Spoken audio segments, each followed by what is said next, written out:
நம்ம சேனலில் அன்பால் இணைந்த அனைத்து நல்ல உள்ளங்களுக்கும் நன்றி. நம்ம லாஸ்ட் வீடியோவில் ராமநாத சுவாமி திருக்கோயிலில் அப்ளிகேஷன் எப்படி டவுன்லோட் பண்ணலான்னு சொல்லி நான் பார்த்துருந்தோம். டவுன்லோட் பண்ணுறதுக்கு உங்களுக்கு நேம், டேட் ஆஃப் பர்த் இதெல்லாம் வச்சு பார்த்திங்கன்னா ஃபில் பண்ணி டவுன்லோட் பண்ணோம். அப்படி நான் பார்த்திங்கன்னா டவுன்லோட் பண்ணி வச்சுருக்கேன். உங்களுக்கு டவுன்லோட் பண்ண தெரியலனா அதுக்கான வீடியோ பார்த்திங்கன்னா நம்ம சேனலுக்கு போய் பாருங்கள், டிஸ்கிரிப்ஷனில் கொடுக்குறேன், நீங்கள் செக் பண்ணி பாருங்கள். இப்போ பார்த்திங்கன்னா டவுன்லோட் பண்ணினா இப்படி தான் வரும். மேலே பார்த்திங்கன்னா ஒரு டைட்டிலே பார்த்திங்கன்னா உங்களுடைய அப்ளிகேஷன் நம்பர், ஒரு ரெஃபரன்ஸ் நம்பரை லெஃப்ட் சைடில் பாருங்கள், ரெஃபரன்ஸ் நம்பர்னு சொல்லி பார்த்திங்கன்னா உங்களுக்கு வந்துடுது. அதே மாதிரி பார்த்திங்கன்னா உங்களுடைய விண்ணப்ப படிவத்தில் டாப் ரைட் சைடில் உங்களுடைய ஃபோட்டோ ஒட்டுற மாதிரி இருக்கும், ஒட்டிங்க. விண்ணப்பிக்க பணியிடத்திற்கான பெயரை பார்த்திங்கன்னா அதிலே செலக்ட் பண்ண சொல்ல, நீங்கள் எதுக்கு அப்ளை பண்ணுறீங்களோ அதோட செலக்ட் பண்ணி தான் நீங்கள் டவுன்லோட் பண்ணுற மாதிரி இருக்கும். அப்ளிகேஷனில் பார்த்திங்கன்னா ஃபஸ்ட் ஒன் பேர், நம்ம விண்ணப்பத்தை பார்த்திங்கன்னா டவுன்லோட் பண்ணும்போதே பேர் கேட்கும். அந்த பேர் நம்ம பார்த்திங்கன்னா நான் எக்ஸாம்பிளுக்கு கிருத்திகான்னு சொல்லி கொடுத்துருக்கேன். அவங்களுடைய அப்பா பேர் பார்த்திங்கன்னா ராஜேஷ்னு சொல்லி கொடுத்துருக்கேன். டேட் ஆஃப் பர்த் பார்த்திங்கன்னா 1/6/1995 சொல்லி நான் பார்த்திங்கன்னா விண்ணப்ப படிவத்தை டவுன்லோட் பண்ணிவிட்டேன். நீங்களும் அந்த மாதிரி டவுன்லோட் பண்ணிங்க, பண்ண தெரியாதீங்க, டிஸ்கிரிப்ஷனில் கொடுக்குறேன்னு பார்த்துங்க. அடுத்து உங்களுடைய ஏஜ் பார்த்திங்கன்னா அவங்க 18லேருந்து 45 இயர்ஸுக்கு உள்ளே இருக்குன்னு சொல்லியிருக்காங்க. 45 இயர்ஸுக்கு மேலே போகணும்னு சொல்லியிருக்காங்க. ஆம்னா ஆம் கொடுங்க, இல்லைன்னா இல்லை கொடுங்க. இல்லை கொடுத்தீங்களா அந்த ஜாப் நீங்கள் நாட் எலிஜிபிள். அதனால் 18லேருந்து 45 இயர்ஸுக்கு உள்ளக்கிறீங்க மட்டும் அப்ளை பண்ணுங்கள். அவங்க பார்த்திங்கன்னா ஆம்னு கொடுத்துங்க. இப்போ ஆன்லைன் பார்த்திங்கன்னா ஆன் பெண் கேட்டிருக்காங்க, நீங்கள் என்னவோ அதை கொடுத்துக்கலாம். நீங்கள் அப்ளை பண்ணும்போது உங்களுடைய மொபைல் நம்பருக்கு கேட்டிருக்கு, இந்த மொபைல் நம்பர் நீங்கள் கொடுத்துக்கலாம். அடுத்து பார்த்திங்கன்னா உங்களுடைய மெயில் ஐடி கேட்குது. இந்த மெயில் ஐடி நீங்கள் கையால் தான் எழுதுற மாதிரி இருக்கும். இதில் ஃபில் பண்ணது போக மீதிக்கிறது எல்லாமே நீங்கள் கைப்பட எழுதுன்னு சொல்லியிருக்காங்க. அதே மாதிரி உங்களுடைய தற்போதைய முகவரி, நிலையான முகவரி கேட்டிருக்கு. ரெண்டும் சேம்னா நீங்கள் அட்ரஸ் கொடுத்துக்கலாம். அதே மாதிரி ஆதார் எண்ணை பார்த்திங்கன்னா நீங்கள் குறிப்புன்னு சொல்லியிருக்காங்க. உங்கள் ஆதார் கார்டில் என்ன நம்பர் இருக்குதோ அது பார்த்திங்கன்னா நீங்கள் எழுதுகிற மாதிரி இருக்கும். எழுதிட்டு அதுக்கான சர்டிஃபிகேட் நீங்கள் வச்சிங்களா நகல் வச்சு அனுப்புகிற மாதிரி இருக்கும். அதே மாதிரி சாதி மற்றும் மதம் சான்றிதழ் பார்த்திங்கன்னா எனக்குன்னு சொல்லியிருக்காங்க. உங்களுடைய சாதி எதுவோ அதை எழுதிங்க, பக்கத்தில் என்ன மதம்னு சொல்லி எழுதிக்கலாம். கல்வி தகுதி பார்த்திங்கன்னா நீங்கள் நிர்ணயிக்கப்பட்ட கல்வி தகுதி இணைக்கப்படணும்னு சொல்லியிருக்காங்க. இந்த ஜாப்க்கு என்ன குவாலிஃபிகேஷனாக அந்த குவாலிஃபிகேஷனை சர்டிஃபிகேட்டு நீங்கள் என்ன படிச்சுக்கிறீங்களோ அதை எழுதிக்கலாம். எழுதிட்டு நீங்கள் அப்ளை பண்ணும்போது நீங்கள் அதை வச்சு அனுப்பணும்னு சொல்லியிருக்காங்க. வேறு ஏதாவது உங்களுக்கு தகுதி இருக்குதுன்னா அதுக்கான சர்டிஃபிகேட் நீங்கள் வைக்கணும்னு சொல்லியிருக்காங்க. வேறு ஏதாவது தகுதி இருக்குதா இல்லையான்னு கேட்டிருக்காங்க. இருக்குதுன்னா ஆம் கொடுங்க, இல்லைன்னா இல்லைன்னு சொல்லி கொடுத்துடலாம்.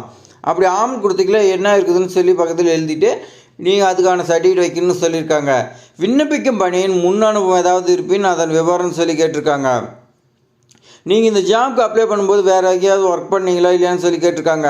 ஒர்க் பண்ணியிருந்தால் ஆம் கொடுங்க, அதுக்கான சர்டிஃபிகேட் நீங்கள் வைக்கிற மாதிரி இருக்கும், இல்லைனா இல்லைன்னு விட்டுருங்க.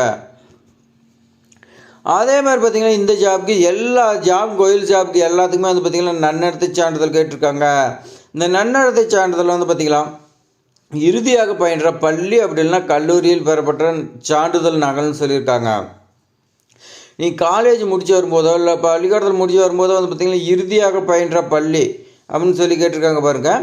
கல்லூரியில் பெறப்பட்ட நீங்கள் லாஸ்ட்டாக கல்லூரியில் பார்த்திங்கன்னா இப்போ முடிச்சுட்டு இருந்தீங்களா அங்கே பார்த்திங்கன்னா ஒரு சர்டிஃபிகேட் கொடுத்துருப்பாங்க, கான்டாக்ட் சர்டிஃபிகேட். அந்த சர்டிஃபிகேட் இருக்குதுன்னா கொடுங்க, இல்லைன்னா இல்லைன்னு விட்டுருங்க.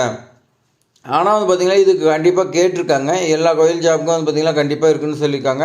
இதுக்கு நீங்கள் பார்த்திங்கன்னா வைக்கிற மாதிரி இருக்கும்.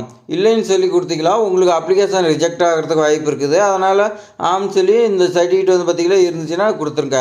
அதே மாதிரி அரசிதழ் பதிவு பெற்ற கெஜெட் ஆஃபீஸர்கிட்ட பார்த்திங்கன்னா நன்னடத்தை சான்றிதழ் இணைக்கப்படணும்னு சொல்லி கொடுத்துருக்காங்க. கெஜெட் ஆஃபீஸர்கிட்ட நீங்கள் சைன் பண்ணணும். அதே போல் பார்த்திங்கன்னா 10/2/2025 அப்புறமேட்டுக்கு பெறப்பட்ட சர்டிஃபிகேட்னு சொல்லி கொடுத்துருக்காங்க. ஆம்னு சொல்லி கொடுத்துட்டு நீங்கள் இதுக்கு பார்த்திங்கன்னா இணைக்கலாம்.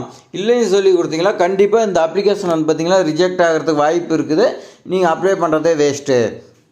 அதேமாதிரி பார்த்திங்கன்னா குற்றவியல் நடவடிக்கை இருப்பின் அதன் விவரம் சொல்லி கேட்டிருக்காங்க. பதிவு செய்யப்பட்டுள்ளதா, நிலுவையில் உள்ளதா, தண்டனை வழங்கப்பட்டுள்ளதான்னு சொல்லி கேட்டிருக்காங்க. ஆம்னா ஆம் கொடுங்க, இல்லைன்னா இல்லைன்னு கொடுத்துருங்க. ஆம் கொடுத்தீங்களா இந்த ஜாப்புக்கு நீங்கள் எலிஜிபிள் கிடையாதுன்னு சொல்லியிருக்காங்க. அதனால் இல்லைன்னு சொல்லி கொடுத்துருங்க. அதே மாதிரி பார்த்திங்கன்னா இப்போது உங்கள் மேலே ஏதாவது வழக்கு பதிவு பண்ணினே நீங்கள் இல்லைன்னு சொல்லி கொடுத்து கடைசியாக பார்த்திங்கன்னா நீங்கள் ஜாபில் சேரும்போது என்ஓசி வாங்கணும். அப்போ நீங்கள் பார்த்திங்கன்னா உங்களோட போலீஸ் ஸ்டேஷனுக்கு போகும்போது என்ஓசி கொடுக்க மாட்டாங்க. அதனால் பார்த்திங்கன்னா கரெக்டாக எல்லா இதுவுமே கரெக்டாக கொடுங்க, இருக்கிறது மட்டும் கொடுங்க, இல்லாத கொடுத்துருங்க. அதுங்க அடுத்தது பார்த்திங்களா இந்து சமய அறநிலைத்துறையில் துறையின் ஆளுகையின் கீழ் உள்ள முதுநிலை அல்லாத திருக்கோயில் பணியாளர்னு சொல்லி கேட்டிருக்காங்க. ஆம்னு ஆம் கொடுங்க, இல்லைன்னா இல்லைன்னு கொடுத்துருங்க. ஆம்னு சொல்லி கேட்டிங்கன்னா இதில் வந்து பார்த்திங்கன்னா பணிபுரியும் திருக்கோயில் வகைப்பாடுன்னு சொல்லி கேட்டிருக்காங்க. சட்டப்பிரிவு இதில் எதுன்னு சொல்லி நீங்கள் கொடுக்கணும். அதே மாதிரி பணிபுரியும் திருக்கோயில் பெயர் கேட்டிருக்காங்க, பெயர் அவங்க அந்த கோயிலோட அட்ரஸ் கேட்டிருக்காங்க. அதே மாதிரி விண்ணப்பதாரின் பெயர் கேட்டிருக்காங்க, உங்களுடைய பெயர். அதே மாதிரி விண்ணப்பதாரின் தந்தை கணவர், உங்களுடைய அப்பாவோ கணவர் பெயர் கேட்டிருக்காங்க. அடுத்து பணியில் சேர்ந்த நாள் எப்போ சேர்ந்தாங்களோ, தற்போதைய பணிபுரியும் பதவி என்ன பதவியில் பணிபுரியுங்களோ அது பணிபுரிந்து வருவதற்கான சான்றிதழ் இணைக்கப்படுதுன்னு சொல்லியிருக்காங்க. அடுத்து நன்னடத்தை சான்றிதழும் கேட்டிருக்காங்க. உறுதிமொழி வந்து பாருங்கள், நம்ம டவுன்லோட் பண்ணும்போது பேர் கொடுத்தோம். அதே மாதிரி பார்த்திங்கன்னா திருமதி செல்வன் செல்வின்னு சொல்லி பார்த்திங்கன்னா கிருத்திகா, தந்தை கணவர் பாதுகாவலர் பெயர் ராஜேஷ் ஆகிய நான் விண்ணப்பத்தில் தெரிவிக்கப்பட்டுள்ள மேற்கான அனைத்து தகவலும் இணைக்கப்பட்டுள்ள ஆவணங்கள் சரியானவை என உறுதி கூறுகிறேன். எதிர்காலத்தில் மேற்படி இனி தகவல் தவறானவை எனவும் இணைக்கப்பட்ட ஆவணங்கள் போலி எனவும் தெரிய வந்தால் என் மீது திருக்கோயில் நிர்வாகத்தால் எவ்வித முன்னறிவிப்புமின்றி பணி நீக்கம் செய்யவும் குற்றவியல் நடவடிக்கையை உட்படுத்த சம்மதித்து உறுதியளிக்கிறேன்னு சொல்லி வந்து பார்த்திங்கன்னா நீங்கள் சைன் பண்ணுற மாதிரி இருக்கும். விண்ணப்பதாரன் கையப்பன்னு சொல்லி கேட்டிருக்கேன். இந்த இடத்துல நீங்கள் சைன் பண்ணுற மாதிரி இருக்கும். லெஃப்ட் சைடில் எந்த இடம் தேதி வந்து பார்த்திங்கன்னா நீங்கள் போடுற மாதிரி இருக்கும். பாருங்கள், குறிப்புன்னு சொல்லி பாருங்க கொடுத்துருக்கேன். மேலே கொடுக்கப்பட்ட விவரங்கள் உண்மைத்தன்மைக்கு விண்ணப்பதாரர் பொறுப்புடையவர்னு சொல்லியிருக்காங்க. ஏன்னா வந்து பார்த்திங்கன்னா நீங்கள் செல்ஃப் அட்டஸ்டட் நீங்கள் தான் பண்ணுறீங்க. அதனால் வந்து பார்த்திங்கன்னா எல்லா சர்டிஃபிகேட்டுமே வந்து பார்த்திங்கன்னா நீங்கள் தான் பொறுப்புன்னு சொல்லியிருக்காங்க. எந்த ஒரு தகவலும் வேண்டுமென்றே மறைப்பதாகவும் பின்னர் தெரிய வந்தால் திருக்கோயில் மூலம் சட்ட நடவடிக்கை எடுக்கப்படும் சொல்லியிருக்காங்க. ஏதாவது நீங்கள் இந்த விண்ணப்பத்தில் தெரிவிச்சுக்கிற தகவல் வந்து பார்த்திங்கன்னா பொய்யானதோ ஏதாவது மறைச்சிருந்தீங்களா மறுபடியும் ஏதாவது தெரிய வந்துச்சுன்னா உங்கள் மேலே நடவடிக்கை எடுப்புன்னு சொல்லி கொடுத்துருக்காங்க. அவ்வளோ தான் நண்பா, இவ்வளோ தான் அப்ளை பண்ணுறது. இப்போ என்னென்ன சர்டிஃபிகேட் வைக்கணும்னு சொல்லி நான் பார்க்கலாம். இதிலே கொடுத்துருக்காங்க பாருங்கள். ஃபர்ஸ்ட் ஒன்று வந்து பார்த்திங்கன்னா நீங்கள் டேட் ஆஃப் பர்த்துக்கான ப்ரூஃபு டிசியோ மார்க் ஷீட்டோ வைக்கணும்னு சொல்லியிருக்காங்க. நோட் பண்ணிங்க நண்பா. அடுத்து வந்து பார்த்திங்கன்னா நீங்கள்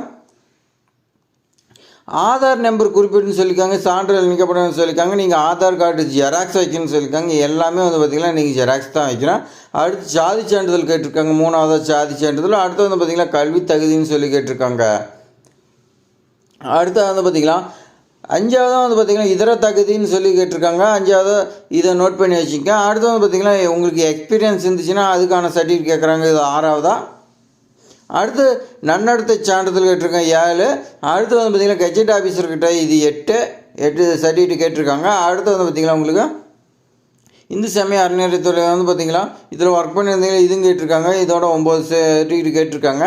உங்களுக்கு இதில் என்னென்ன இருக்குதோ அந்த சர்டிஃபிகேட் மட்டும் வச்சு அனுப்புங்க. இல்லாதது எதுவுமே வந்து பார்த்திங்கன்னா நீங்கள் மென்ஷன் பண்ண வேண்டாம். இது மாதிரி பயனுள்ள தகவல் வந்து பார்த்திங்கன்னா நம்ம சேனலில் தொடர்ந்து வந்துகிட்டே இருக்குது. சப்ஸ்கிரைப் பண்ணிங்க நண்பா. இதுக்கான ஒரு சில நிபந்தனைகள்லாம் கொடுத்துருக்காங்க. அதுக்கெலாம் வந்து பார்த்திங்கன்னா வீடியோ நம்ம அதெல்லாம் பார்த்தோமா இன்னும் 1 மணி நேரத்துக்கு போகும். அதனால் வந்து பார்த்திங்கன்னா அது இன்னொரு வீடியோவை நம்ம சேனலில் இருக்குது, அதெல்லாம் டிஸ்கிரிப்ஷனில் கொடுக்குறது, நீங்கள் போய் செக் பண்ணி பாருங்கள் நண்பா. உங்களுக்கு ஏதாவது டவுட் இருந்தால் கமெண்ட் பண்ணுங்கள், நான் ஒன்று ரிப்ளை பண்ணுறேன். இந்த வீடியோ பிடிச்சிருந்தா உங்கள் ஃப்ரெண்ட்ஸுக்கு எல்லாத்துக்குமே ஷேர் பண்ணி விடுங்க. அவங்க அப்ளை பண்ணுறோம், அவங்க உங்களால் வந்து பார்த்திங்கன்னா அப்ளை பண்ணி ஜாப் வாங்கினா உங்களுக்கும் பெருமை தான், நம்ம சேனலுக்கும் பெருமை தான். அதே மாதிரி வந்து பார்த்திங்கன்னா லைக் பண்ணுங்கள், கமெண்ட் பண்ணுங்கள். தேங்க்ஸ் ஃபார் வாட்சிங்.